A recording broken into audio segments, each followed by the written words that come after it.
Hello and welcome back to A Better World. This is your host Mitchell J. Rabin, and we're very glad you're joining us again today. Today we're going to have a little fireside chat, and in this case the fire is actually the planet. The planet is just about on fire. Well, certainly here in America, our society is on fire as we look toward these upcoming elections. Probably the most pivotal time in U.S. history since the Revolutionary War. Now, I wanted to just show you a very favorite toy of mine, you could say. It's the planet. And what's nice about this is it's a cushion, it's a pillow, and you can hug this planet. And a very dear friend of mine, Robert Forenza, has been the maker of this, and we've had him on the show to demonstrate the use of this, and I'm going to do it again. It goes like this. Now, you know that when you hug things or people, it's because you love them, and you can feel them deeply within, whatever it is you hug. Needless to say, the brilliance of this pillow is that young children are hugging it all over the world, even in their respective languages. And when they do this, they develop a love and an appreciation and even a compassion for the feeling of and the nature of their planet. Well, this is something I so wish happened more in my generation and our generations, so that we wouldn't be dealing with the frightful events like global warming with which we're dealing today. If, I dare say, more of people in my generation and those older than me were hugging their planet as children, we wouldn't dare to be doing the kinds of atrocious ecological activities, non-ecological activities that we're engaging in today, violating this beautiful planet. So I thank Robert deeply for coming up with this brilliant and simple idea. It's been shown on films and on sitcoms throughout all of Hollywood. Many of the producers have thought to include this in their sets because it's just so, well, huggable. Well, the subject for today is the upcoming elections. It's obviously of great importance to us all what's going to happen here, and we have some very curious and if not alarming precedents about the Bushes running for office in this country. The last time, in 2000, we found some scandalous activities taking place in Florida especially, although it also showed up in Illinois and actually a few other states. But those did not get much publicity, and they weren't as scandalous as Florida. A lot of what was occurring in Florida was reported by Greg Palast, the investigative reporter who wrote this stunning book, The Best Democracy Money Can Buy. And we've had Greg on the show, and in fact we'll be re-airing this show very soon. So it's really worth paying attention. He's made a very thorough investigation and has found what is really not only credible evidence, but actual evidence that could indict, yes, even the governor of Florida, Jeb Bush, and his cohort, Katherine Harris, the director of elections as well, and others who participated directly in defrauding the Florida population from voting, the Florida voters. And they did it in a number of most upsetting ways. And essentially it was almost as though there was a police state in place through which they monitored who was voting and who was not. And thousands, literally thousands, of legal voters, registered voters, were barred from voting. And they could only take up the issue afterwards, after the election. So I don't have to go into this in depth right now because it's been gone into some depth through Greg Palast's work and others, including Michael Moore. So if you haven't seen Fahrenheit 9/11, certainly you want to, because he does go into some of that subject. And I'd like to bring to your attention this wonderful magazine published by Mark Becker, New Life magazine if you don't know it. And it happens that I have a feature article in this issue which is on this subject. If you read the bottom, it says something like, "The challenges with voting in the USA." Well, that's kind of a nice way of putting it. And in this article, I basically outline a number of the issues surrounding this notion of electronic voting with which there is no paper trail. When there is no paper trail, there is no way to verify who voted for whom, and it becomes very scary business. You are convinced that we don't live in a democracy or anything like it, but in an environment in which the rich and the powerful are actually controlling the voting machines, therefore the outcomes. So reading this article and doing a little research on your own online, one of the places I would like to bring your attention is to the website verifiedvoting.org. That's, of course, www.verifiedvoting.org, and also notablesoftware.com, www.notablesoftware.com, as well as americaforall.com. And these three, among other websites, have gone into some real detail about the technicalities of electronic voting, of computer voting, and who's in the game, who's doing what. And it's a bit daunting because one of the larger companies that is involved in the production of these machines and the software happens to be a major supporter of the Republican Party and has even come out publicly, strange as it may seem, and said something of the ilk of, "Mr. Bush, you'll have this election sewn up." Now, it's one thing for the head of the Republican committee to say this.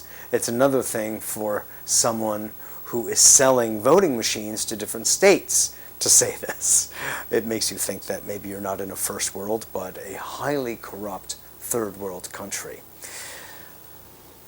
This is all before we get into the issues. That is, what is it that distinguishes Bush from Kerry, from Nader, and from the Libertarian Party presidential nominee.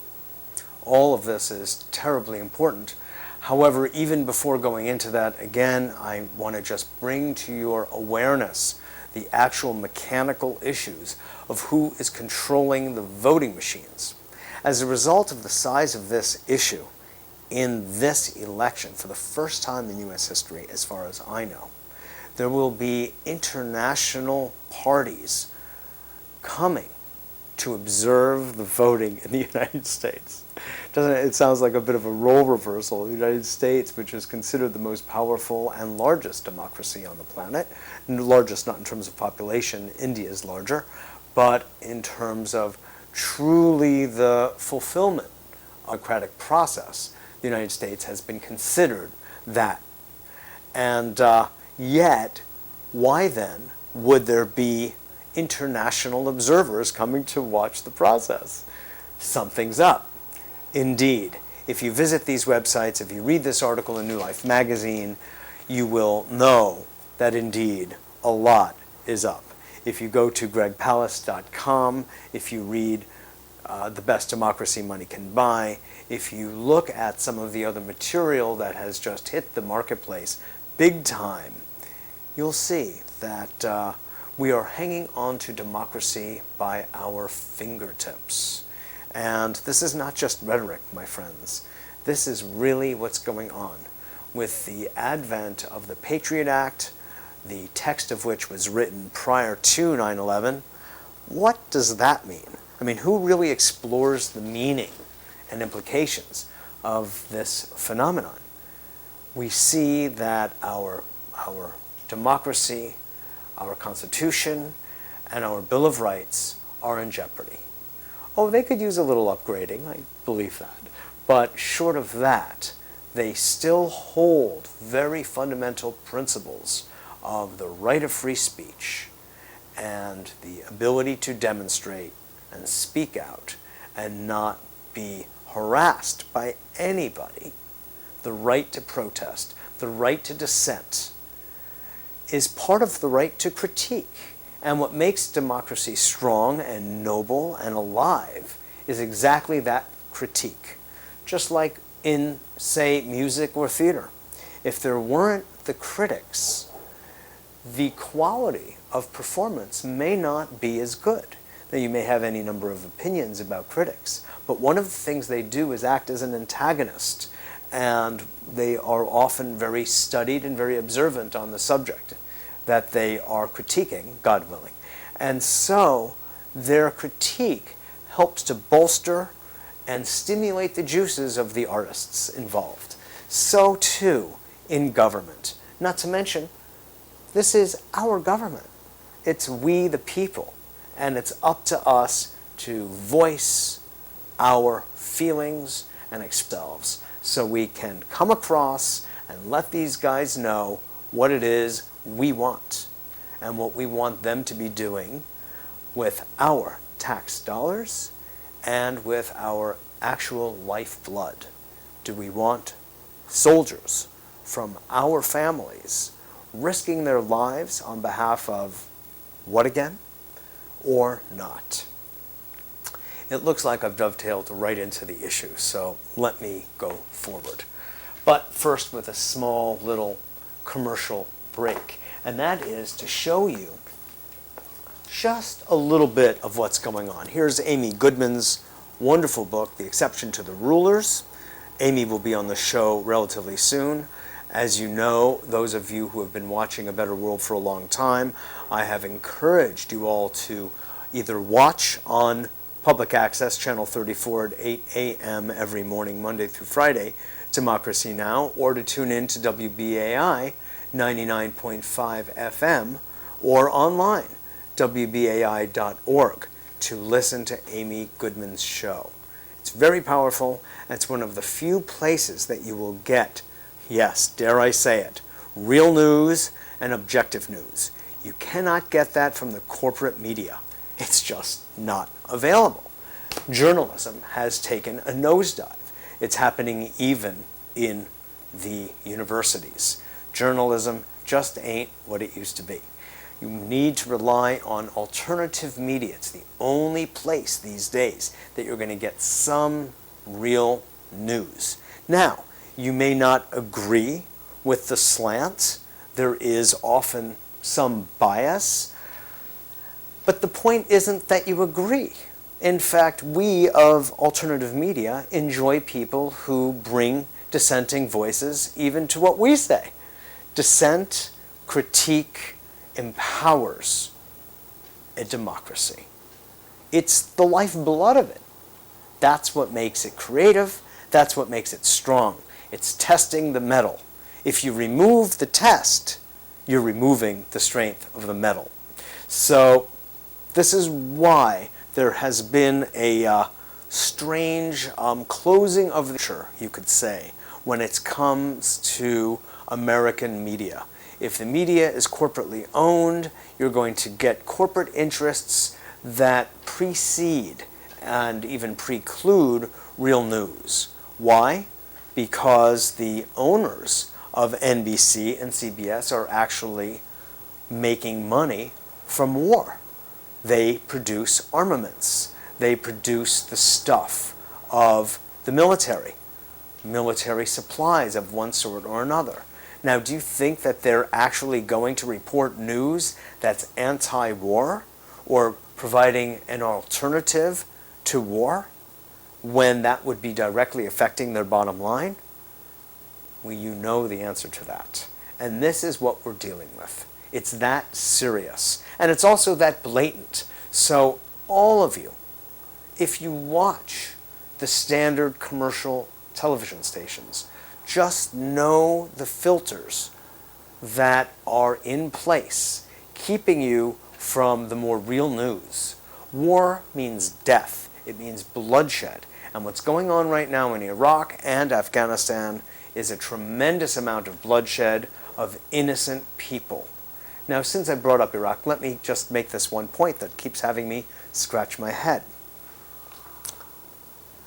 The goal, as I was told, as we were all told, was to eradicate Saddam Hussein because he had his hand on the lever of weapons of mass destruction. It almost seems silly to say this because we know that they weren't there. The real weapons of mass destruction is the propagandist spin machine coming from the White House. It's scary and it's daunting, and they're very good at what they're doing. And they have everybody just utterly forgetful of the truth, and they're spinning around in circles. They've succeeded in many ways. However, the house of cards is cracking. It is dissolving. And it is my hope, truly, that it does dissolve because of the falsity, because of the lack of true humane values prior to this election. There are indications that Kerry is gaining in the polls. He won, in my view, and many in the media. He won hands down in the first debate. It looks like he will be going forward. And interestingly, according to Vedic astrology, or some major Vedic astrologers that show up on Google, and you can do this research yourself, shows that John Kerry is the next president of the United States. So we are hoping for the best. Let me make it clear. It's not that John Kerry, I think, is such a wonderful candidate. I was way more impressed with the ideas and convictions and values, not to mention strategies, of Dennis Kucinich and even Al Sharpton. These two, I think, were the real strong guys in the Democratic Party, as well, truly, Howard Dean. I woke up to him late. I was much more in the Kucinich camp. However, each of these three have been able to inform, to some extent, the Kerry Edwards platform, and as far as I'm concerned, not enough. But nonetheless, my concern has a lot to do with wanton warfare and with the abolition of our rights here at home in the name of a war on terror. Wait a minute. Or how about terrorists? Let's get real. And actually here I'm criticizing even the alternative media that have gone in for this peculiar idea of having a war on terror. You can't have a war on terror. Terror is a noun. It's an abstraction. You can't do that. On a terrorist, oh, well, that's a different story. That's an actual person, an individual or a group of individuals. You can have a war on terrorists if you so choose, if you think that's going to actually solve the problem, and that's a different kind of discussion. But you cannot have a war on terror. Now, this sounds like a small distinction, but I assure you that the use of the word terror is Orwellian in nature. It's doublespeak. And the only way around it is you call a spade a spade. We can only have a war against people. And so, if that's what you want, well, we'll talk. That's what you want. I think there are other ways to have gone about this. But my question to you is this. Saddam Hussein was considered an evil man, except for when he was buddies with George Sr. and when he was buddies and making deals with Donald Rumsfeld and other aspects, departments of the United States government. He was on the CIA payroll at different points along the way when he was fighting Iran. And as Ralph Nader says, we know he had weapons of mass destruction. We've got the receipt. So,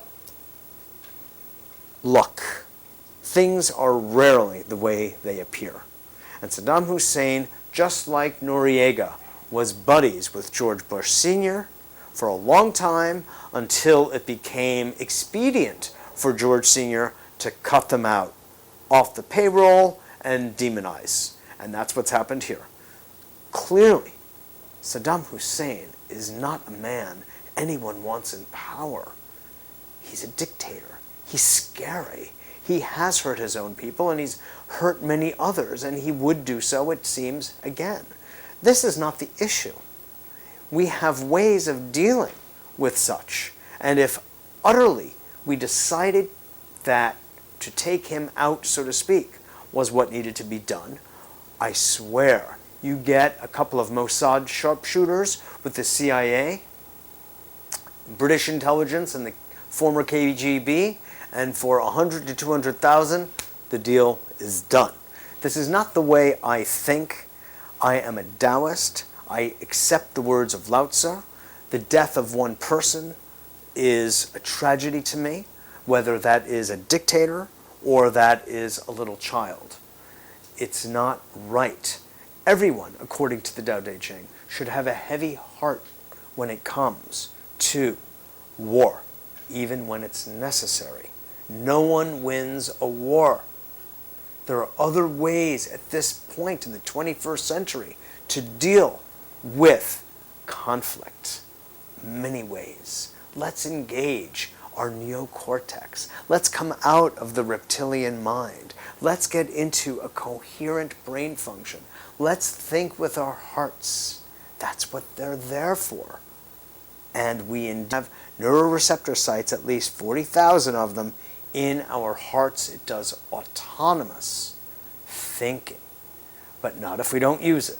If we're caught in our dualist brain, we're caught, and we will not think properly as human beings. So these are some of the messages that I want to convey today to help us get a rounder picture of what's going on. Now I want to come into the candidates just for a bit here. First of all, I want to urge everyone to please vote. And I pray that you vote for others than the Republicans. It's not that I don't think that there are good Republicans, actually. There are many. But they control the scene politically in a way that's, I don't think the Founding Fathers had any idea could actually happen. The executive branch of government has way too much power. It's the most covert, hidden administration of all U.S. history. John Dean, who worked for President Nixon, talk about hidden, said that Nixon did not compare with what's going on today in the Bush White House. With Karl Rove there and John Ashcroft near at hand, this is madness. We are suffering as a nation. People are being investigated. Actually, an alternative radio station out in Santa Cruz was just closed down.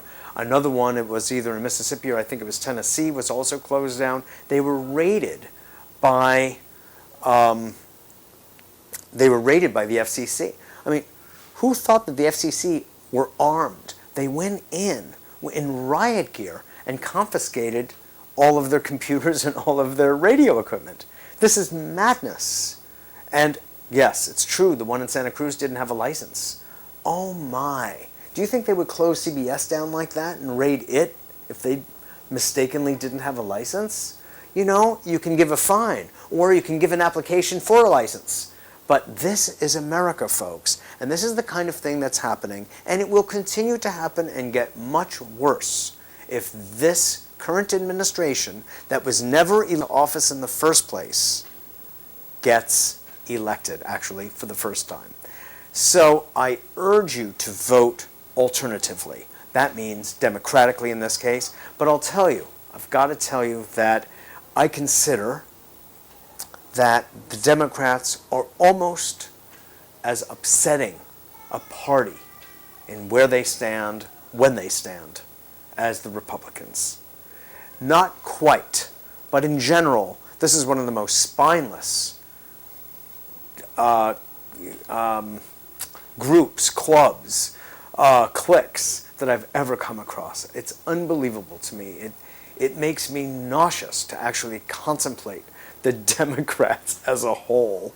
I don't believe in them, and it's only that there are 1 to 2% more environmentally minded, more humanitarian minded. They want to take care of the poor. They want to address social issues more than the Republicans. They actually want to focus on domestic issues. And curiously, Clinton wanted smaller government. That's supposed to be a Republican platform, but it hasn't been.